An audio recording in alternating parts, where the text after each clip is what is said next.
Hey there, subscribe to my channel, and also press this bell icon so you never miss any new updates, cause whenever we upload new video you will get a notification on your phone. Part 1.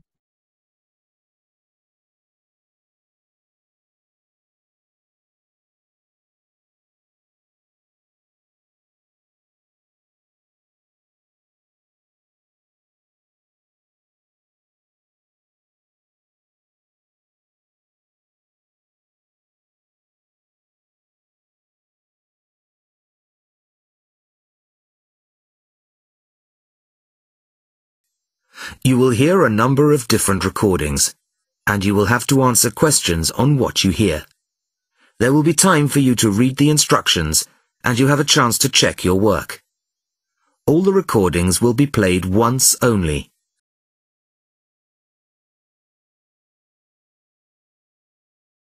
You will hear Kevin Brown asking for information about renting an apartment through an agency. First, you have some time to look at questions 1 to 5.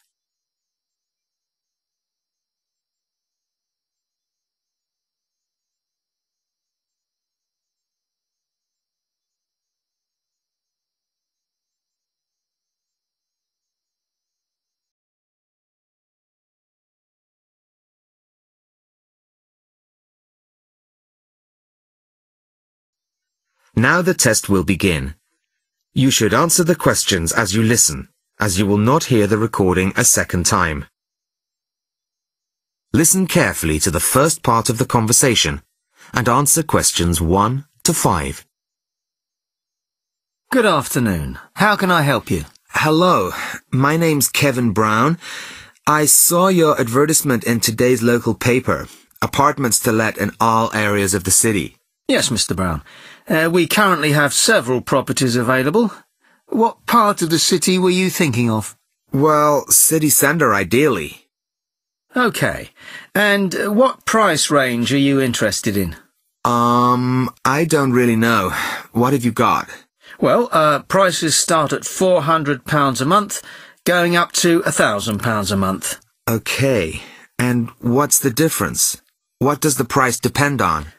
Well, the number of bedrooms mainly. Uh-huh. The cheaper apartments have 1 bedroom, while the most expensive have 3 or 4 bedrooms. Okay. 2 bedrooms would be nice. So I'll say 2 bedrooms up to £600 a month. Mm-hmm. Do you have anything like that? Right, sir. We have... just give me a moment, please. Mm-hmm. We have 2 properties that might interest you. One is in North Street. It's a very nice apartment, but it's £750 a month. But that includes a private parking space. $750. That's a bit higher than I'd like to go, really. Do you have anything less expensive? Yes. We have another one at £625 a month. $625? Mm-hmm. All right, that sounds interesting. Where is it? It's in Cornell Road, at number 12B. I don't know that. How do you spell it? It's Cornell. It's near the park. I've never heard of it, but I'm sure I'll be able to find it on a map.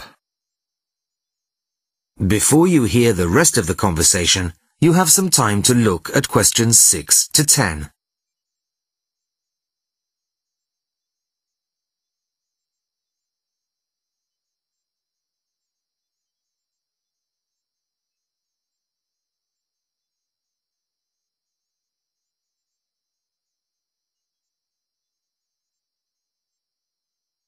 Now listen and answer questions 6 to 10. So, would you like to see the apartment, sir? Yes, I would. I'd like to rent somewhere fairly soon. Would tomorrow be possible? Sorry, I'm afraid nobody is available all day tomorrow.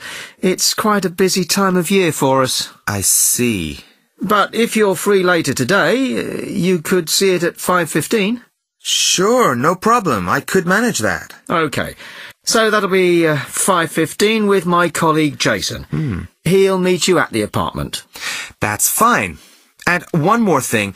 What do I need to provide to rent an apartment with you? What documents, that kind of thing? Yes, of course. Do you have a job? Yes, I work in a travel agency. Well, a reference letter from your employer, you know, saying you work for them, and a deposit, which is 1 month's rent plus a fee of £60.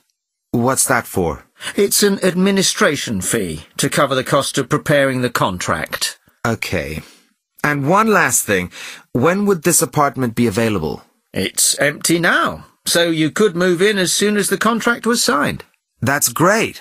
Thanks very much indeed. Bye. Goodbye, Mr. Brown. That is the end of part 1. You now have half a minute to check your answers.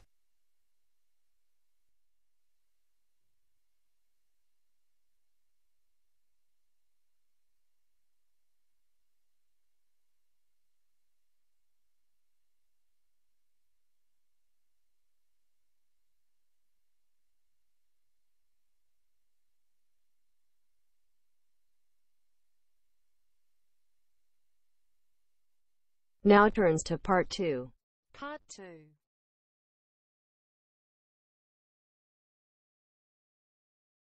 You will hear a member of the local council describing plans to redevelop part of the seafront of a coastal town. First, you have some time to look at questions 11 to 15.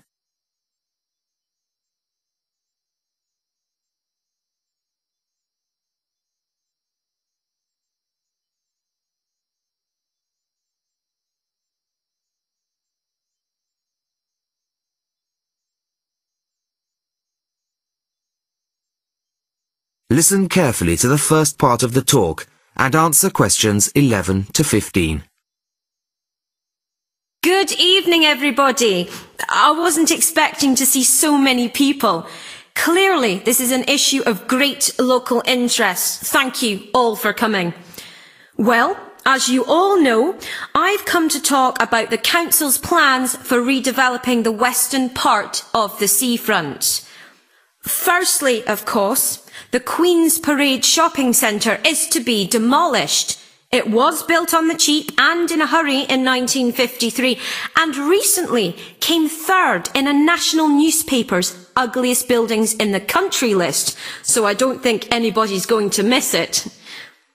The question was, what do we replace it with? Well, after consultations with the local community, we decided, as I'm sure most of you are aware, to replace it with a complex of small shops and workshops, plus a 3-screen cinema. We particularly didn't want another bland glass and steel shopping centre full of the same old chain stores as every other town centre. No, this is our chance to do something just a little bit different. I'll start at the top. On the 3rd floor will be a cafe and a restaurant. Part of this will be open air, so people can enjoy a meal or a cup of coffee in the fresh air, weather permitting, of course. Below this will be the cinema, and below that, on the 1st floor, will be some much needed council offices. We're getting very cramped in the town hall, I can assure you. On the ground floor will be 20 small shop units, ranging in size from 20 to 50 square metres. Also on the ground floor will be 5 workshop spaces, which we hope will attract small manufacturing businesses back to the town centre, providing some additional local employment. Underneath the centre will be an underground car park. Not a great big car park like in the present centre. Our aim is that most visitors to the centre will come on foot or by bus. In fact, the car park will be restricted to people working in the centre and disabled visitors. Then, and perhaps this is the most exciting part of the project, the beach in front of the new complex is going to be completely transformed. We're going to extend the beach. Yes, extend it. 10,000 tonnes of sand is going to be brought in to make it into a proper beach, instead of the dirty little strip of sand it is now. as well as being for the enjoyment of local people, we're hoping that a decent beach will attract more visitors to the town, and that has to be good for local businesses.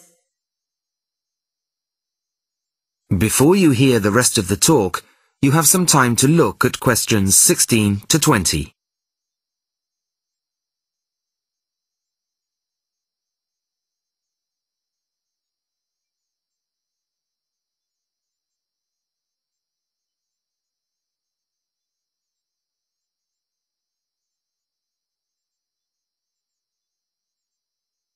Now listen and answer questions 16 to 20. Now I must emphasise that these plans have not yet been finalised. That's what this meeting is about. Of course, it's vital with a project like this that we have the support of local people. After all, we work for you and it's your money that's paying for it. So, first of all, the plans for the new centre are going to go on display in the town hall. They'll be there from Monday the 5th of March until Friday the 6th of April. Plenty of time for anybody who's interested to get over there and have a look at them, I think. There'll be a suggestions box in the same room as the plans. Anybody who has anything to say is welcome to fill in a suggestions form. These forms will be looked at and taken seriously, you can be sure of that. Then on Tuesday, April the 10th, there'll be another public meeting much like this one, and in this same place. It'll start at 7 o'clock, and there'll be a chance for local residents to address the council.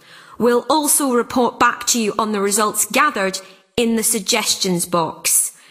Anyway, I'd now like to hand you over to my colleague, my fellow councillor. That is the end of part 2. You now have half a minute to check your answers.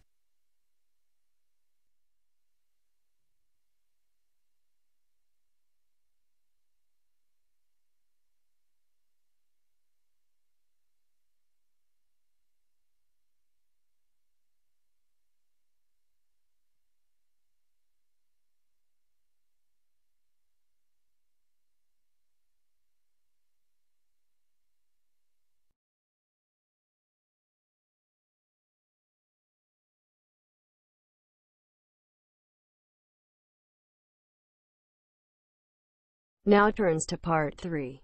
Part 3.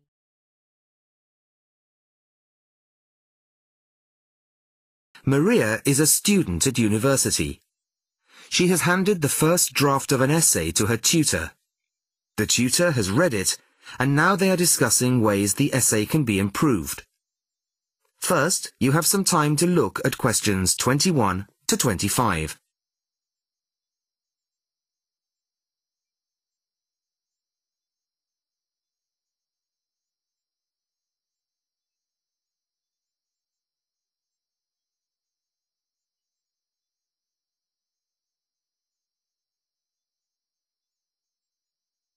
Listen carefully to the first part of the conversation and answer questions 21 to 25.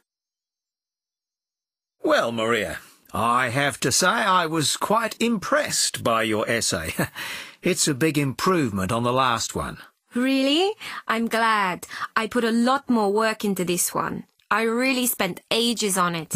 And it shows. You've addressed most of the problems I pointed out last time.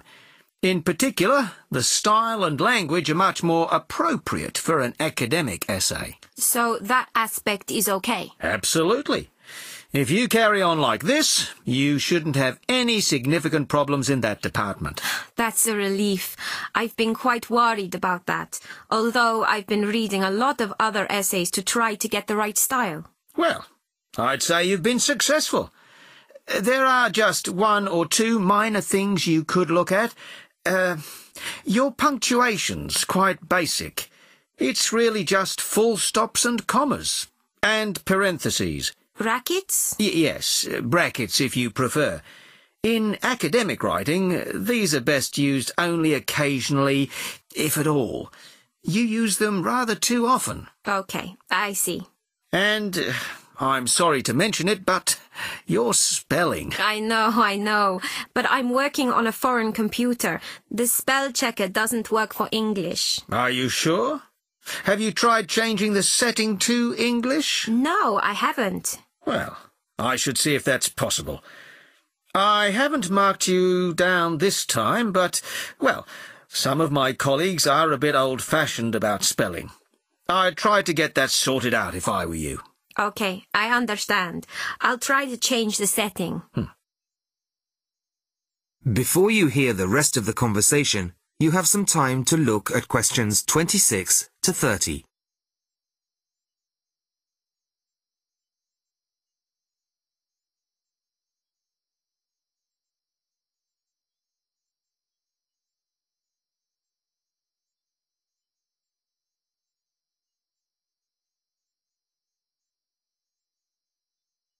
Now listen and answer questions 26 to 30. The only major problem I have with the content of your essay is the introduction. The introduction should, well, introduce the theme of the essay. You've put some of the most important points there. For example, this bit. The statistics about the growth of railways in the 1850s. That really should go in the main body of the essay. And so should this paragraph about changes in patterns of employment. In general, I'd say your introductory section should be no more than half as long as it is at the moment. Okay. And I should move those points forward? Precisely. And going back to the railways, they're one of the most significant factors for change in this period. But apart from those statistics in the introduction, you only briefly mention them. I'd like to see a lot more on that, and the influence the expansion of the railways had on patterns of social and economic behaviour. You mean how with the railways people could travel to find work and could meet people from other areas? Exactly. Then in the midsection, well, it's not a big thing, but this quotation from the Times. You think it's too long? Well, you said it. I couldn't think of a way to shorten it. Do you think it's really necessary? You mean I could just get rid of it? Yes. You've already made the point and backed it up with other evidence. The quotation's redundant, really. Okay. Well, that'll be easy. There were various other minor points, which I've noted in the margins. You can look at those later. But moving forward to the end here, I wasn't quite sure what this meant. The final paragraph? Yes. Are you saying that, on the whole, the changes of the mid-19th century tended to improve the lives of ordinary people or not? It's not very clear. It's not? No, it isn't. I'd add a few lines clarifying your position. Okay. When do you want the final draft?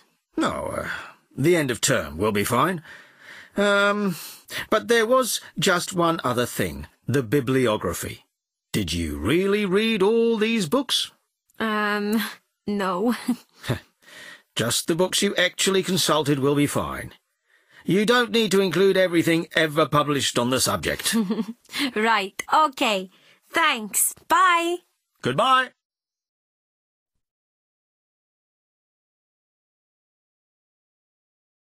That is the end of part 3.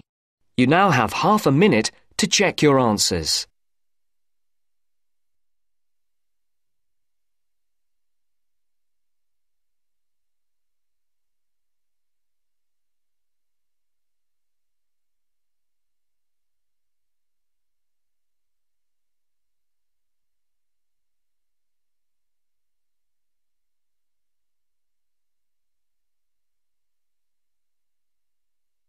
Now turns to part 4.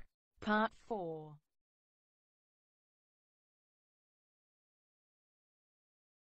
You will hear a talk about stray cats. First, you have some time to look at questions 31 to 40.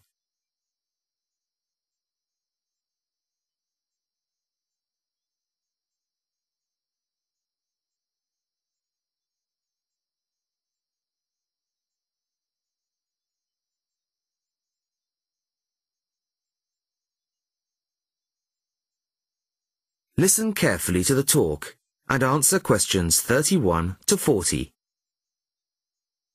Good evening. I'd like to introduce Laura Dunkswell of the Feral Cat Association. Laura has just returned from spending 3 months in Italy, where she has been working with local organisations to improve conditions for some of the estimated 1.5 million ownerless cats currently thought to be at large there. Thank you very much. The principal problem regarding this issue is much the same in Italy as it is in other countries. Public awareness. The general public have become so used to the sight of ownerless cats in poor condition wandering their streets that they simply don't recognise it as a problem. While some will put out scraps of food, the majority see feral cats in much the same light as, say, seagulls, a form of local wildlife which is of no particular concern to or responsibility of the human population. Of course, there are plenty of individuals who do take responsibility for cats in their areas, providing appropriate food, emergency veterinary treatment, and perhaps indoor shelter. But these people can only provide support for a fraction of the vast numbers of feral cats that exist. So, what's to be done? Find loving family homes for all feral cats? Well, that would be wonderful, of course, but unlikely to happen anytime soon. The two main focuses of our work are sterilisation and education. Sterilisation is usually only performed on female animals. It may seem a drastic intervention, but it benefits both the sterilised cats who will not have to suffer the health consequences of endless pregnancies, and also the feral cat population as a whole, as controlling numbers reduces competition for whatever slender resources of food may exist. Animals to be neutered are captured and sedated at the point of capture to minimise their stress and discomfort. They are then taken to a temporary centre set up by a local organisation, and the operations are carried out under anaesthetic by trained veterinary surgeons, all of whom kindly donate their time. Now, while domestic cats can recuperate in the comfort of their owners' homes, feral cats have no such luxury. They are kept at the centre for around 24 hours, then returned to the locality from which they came. Dissolving stitches are used, and each cat that has been operated on has the tip of one ear clipped, a sign that the animal has already been neutered. A few animals have been electronically tagged and their progress monitored. In general, it has been found that neutering does not diminish an animal's chances of survival. On the contrary, the evidence suggests that sterilised females have a significantly improved chance of remaining in adequate health. The other focus of our work is, as I said, education, publicising the issue and raising awareness. Our current poster campaign is a translation of the widely used slogan, "A kitten is not just for Christmas." At present, resources are rather limited, but, funds permitting, a campaign of radio advertisements is planned, perhaps in the run-up to next Christmas, reminding people that families may quickly become bored with the responsibility of owning a domestic animal. Last year, we used newspaper ads featuring pictures of emaciated strays and highlighting the fact that abandoning an animal simply transfers your problem to somebody else. Which leads me on to the final point I'd like to make. Organisations such as ours are sometimes depicted as being mainly for sentimental animal lovers. Well, I make no apology for that, but our work has a wider importance than the welfare of cats.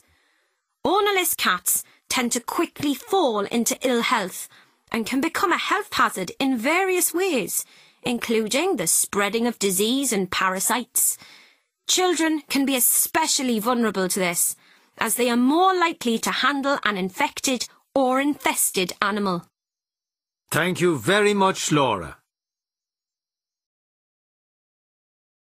That is the end of part 4. You now have half a minute to check your answers.